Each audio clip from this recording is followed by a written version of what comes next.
I got one last question for you guys. Who has been the Patriots' unsung hero in 2021? The Patriots right now are in the running for the best record in the AFC. They're in first place of the AFC East. They just beat the Tennessee Titans like they stole something. Mr. Esden, who's the unsung hero of the New England Patriots? There are several names that come to mind here. First one I'll mention, and maybe he's not unsung in New England because I've heard so many Patriots people reach out to me about it. I think Josh McDaniels certainly deserves some praise. Again, I think he was a terrible head coach, and anyone who hires him, Indianapolis for 5 seconds, or anyone else in the future, will be totally disappointed with whatever they get from him. I think in his role as an offensive guy, where Bill Belichick controls the rest of the operation, Josh McDaniels has one job to run that offense. The production speaks for itself. Whether it's Brady, and again, we don't want to give him the credit because it was Brady, okay, then Mac Jones. They have a system. It's been proven. It works pretty well, and they've found a way to make Mac Jones, who I think has a lot of flaws on the surface, but they've been able to mask those flaws with quick decisions, say, here's this, a strong running game, good offensive line, a lot of weapons around him, not like Kansas City Chiefs weapons, but they have good enough weapons around him that he can just do what he needs to do. He doesn't have to do anything crazy. He doesn't have to hit any crazy home runs, just play within the offense, and they've been able to do that. So I think Josh McDaniels certainly is an unsung hero, at least I would say from a national outside the Patriots organization and in-house perspective. And the other guy, I'd say Christian Barmore, man. He's a guy that was supposed to be a first-round pick. His agent's tweeting he should have been a first-round pick. He falls in the draft, and in classic New England fashion, they take a flyer on this guy, an Alabama product. I'm sure Bill Belichick knows nothing about that. And anywho, he gets this guy to turn into, quite frankly, he's the little engine that could on this New England team. No one knows his name. No one knows who the hell he is, but somehow he is the mini Vince Wilfork, this guy that is just the meat of the operation. No one knows who he is or what he does, but he does all that dirty work on the inside and is even actually getting some of that pass rushing productivity to get a little bit name game for himself. But I think he, ultimately, if you want to pick out a player, certainly I think he characterizes as that unsung hero for the New England Patriots, who, as you said, the record is impressive. What they've been able to do is impressive. They're the hottest team in football. A big reason for that is Christian. Yeah, I can hear you. I can feel that. What about you, Mr. Sanudo? I'm gonna go with Kendrick Bourne. I mean, the guy has been solid as can be. When I heard of the Patriots signing Kendrick Bourne, I was like, it's kind of a mid. I know that's kind of like a term you don't really say a lot, but it was like a mid type of signing for the Patriots at first. I was like, oh, okay, cool, whatever. But Bourne leads the team in receiving yards. I think his expected above expected rate is 12% right now, which is really good. So the guy has been excelling, and I know he had a couple touchdowns against the Titans. So now everyone is starting to see, okay, Kendrick Bourne is starting to be a really good player for the Patriots. Yeah. But even before that, he was a really nice contributor, And I think I don't know if the 49ers were like not using him correctly. I don't think it was that. I think it's just him evolving, And some guys are like that where they don't, sprout, as quick as others. But I think the guy's 26 years old. He's finally. Familiar with them. They did put their eggs in one basket for Debo, and then they drafted Brandon Ayuk, so that explains everything right there. And then you got Kittle. It's only one football. Yeah, and exactly. So I think that's a lot of what we saw. Mm-hmm. Yeah. So going to New England really helped him. I mean, definitely. I mean, he's the he's the prettiest frog.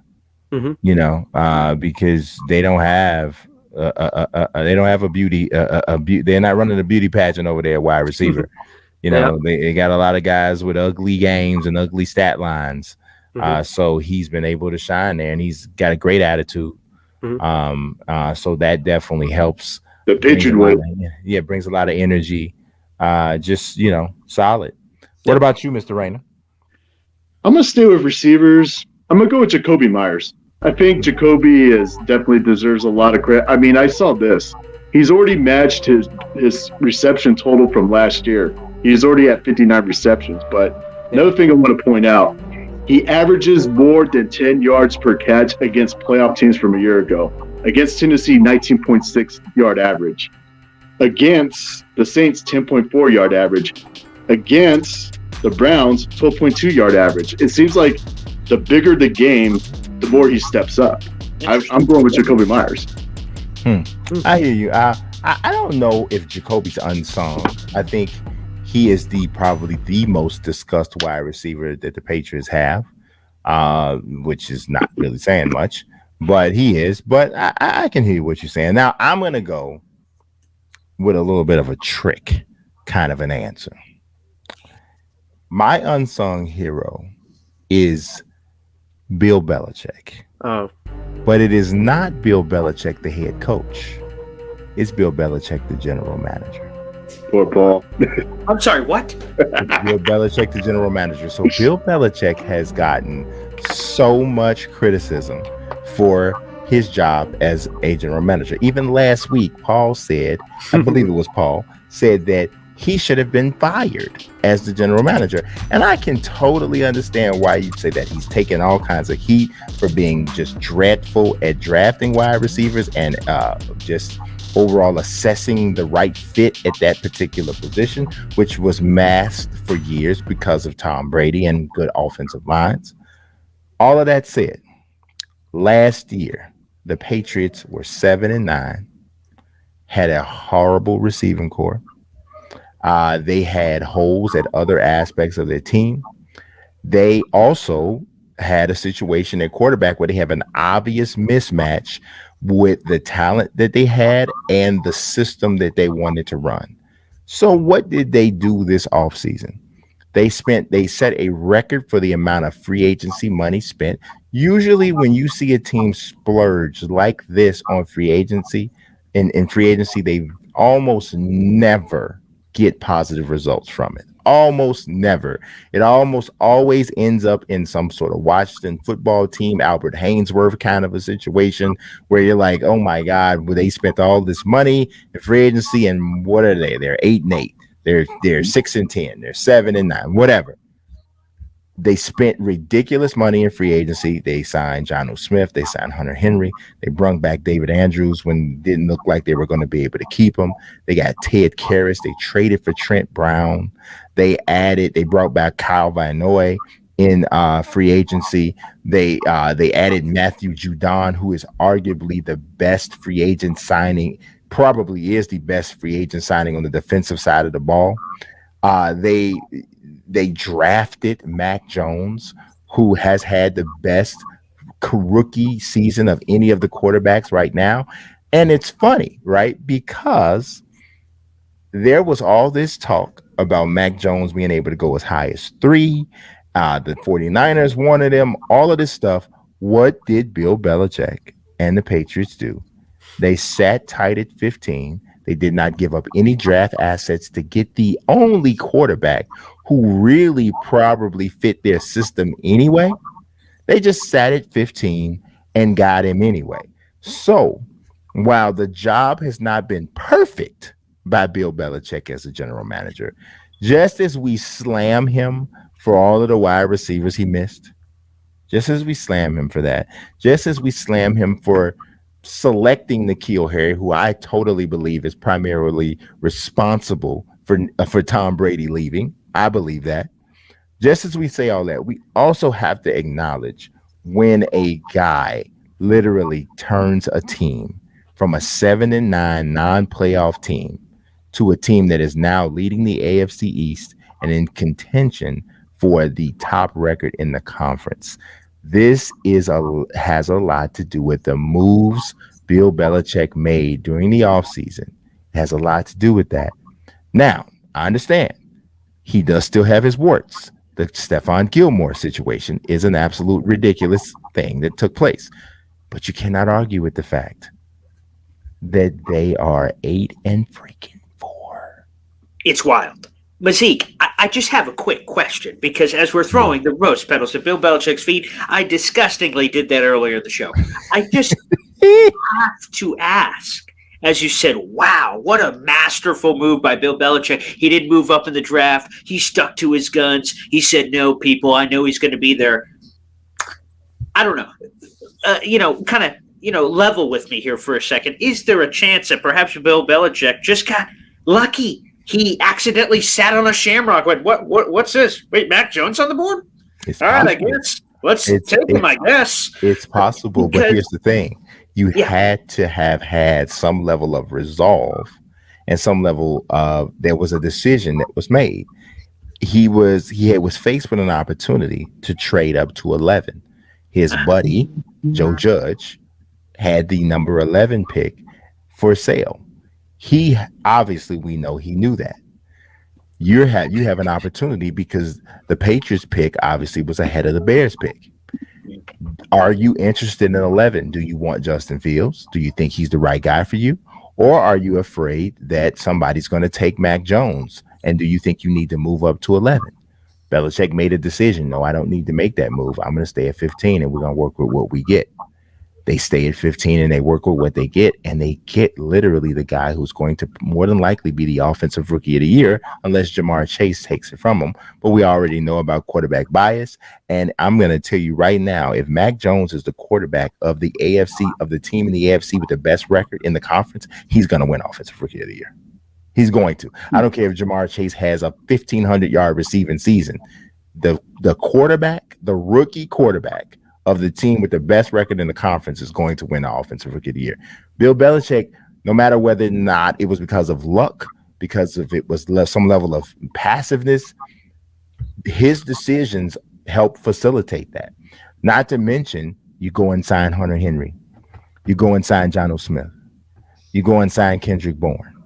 You go and sign Nelson Aguilar, who's been somewhat of a disappointment. You draft Christian Barmore. You get a steal in drafting Christian Barmore. You sign Matthew Judon. You bring back Kyle Van Noy. These are all really significant situations. And you put together this offensive line where you get Trent Brown back. You bring Ted Karras back, who has been a plug-in here. This is all you got to give him his credit for this, the same way you throttle him for the Stephon Gilmore problem. The passing on DK Metcalf, AJ Brown, Deontay Johnson, Debo Samuel, Hunter Renfrow, all those guys he passed for on to draft trashy crack blocking N'Keal Harry.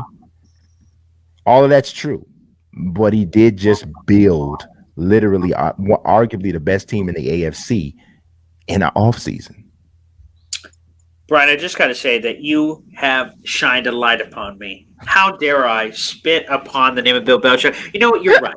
You are exactly right. In the 2000 NFL draft, he knew Tom Brady would be this 6-time Super Bowl champion. He's like, you know what, guys? I could just wait to the 6th round, the 199th pick. I could just wait. No one else is going to take him. Hell, just for giggles, I'm going to pass on him several times just to throw people off the scent. You know what? Wow. Same thing with Mac Jones. He's like, of course he's going to be at their 15. I don't got to trade up. I'll save the picks. I can't believe I didn't see it before. Yeah, the GM of the century. Wow. How did I not see it? It doesn't matter. What matters is that this is what he did, and this is the result. This is the result. I mean, we could say that about. Do you think the Kansas City Chiefs knew that Patrick Mahomes was going to turn into what he turned into? I think they probably knew he was a good quarterback, but did you know he was going to be this? I mean, Rod Thorne picks Michael Jordan number 3 overall after Hakeem Olajuwon and Sam Bowie. Do they believe Michael Jordan's going to be a really good player? Yes. But do they think he's going to turn into the greatest of all time? There's always an element of luck when you're a general manager and you're talking about some sort of player personnel decision. There always is. But we slam them when they get it wrong. Yeah. So we gotta fist bump them when positive things come. True. Again, at the beginning of the show, I said he's the coach of the year. The problem with you, Brian, is he's not the GM of the year. He's the coach of the year. I didn't say he was the GM of the year. I know. Even though he has to be in consideration for that, because you're looking at a team that was 7-9 last year. He's broke a record for the amount of money he spent in free agency. He drafted Mac Jones. He drafted Chris. He literally has 2 of the biggest value picks in the draft. It's with, very with Barmore and Mac Jones.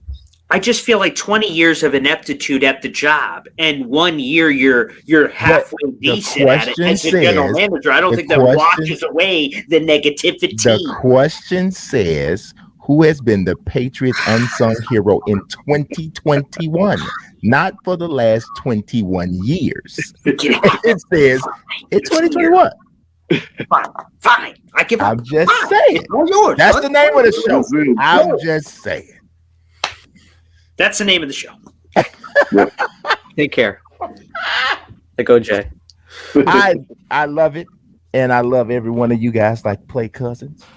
I appreciate you guys coming on today, of course, like you do every week, and we will be back next week. Like always, everybody that's watching, if you have not yet subscribed, I want you to ball your fist up right now, and I want you to sock yourself in the face as hard as you can. Because you deserve it. Because you have sat here and you've gone through this week after week, and you've listened, and when you've taken in this, and you have not, don't treat me like I'm just some fly by night, one night stand. You marry me. You hit that subscribe button right now. You click that notification bell. Don't you treat me like I'm some sort of sports athletic news opinion whore. Oh, marry me. Click the subscription button and click the notification bell. I'm going to holler at y'all. God bless and peace.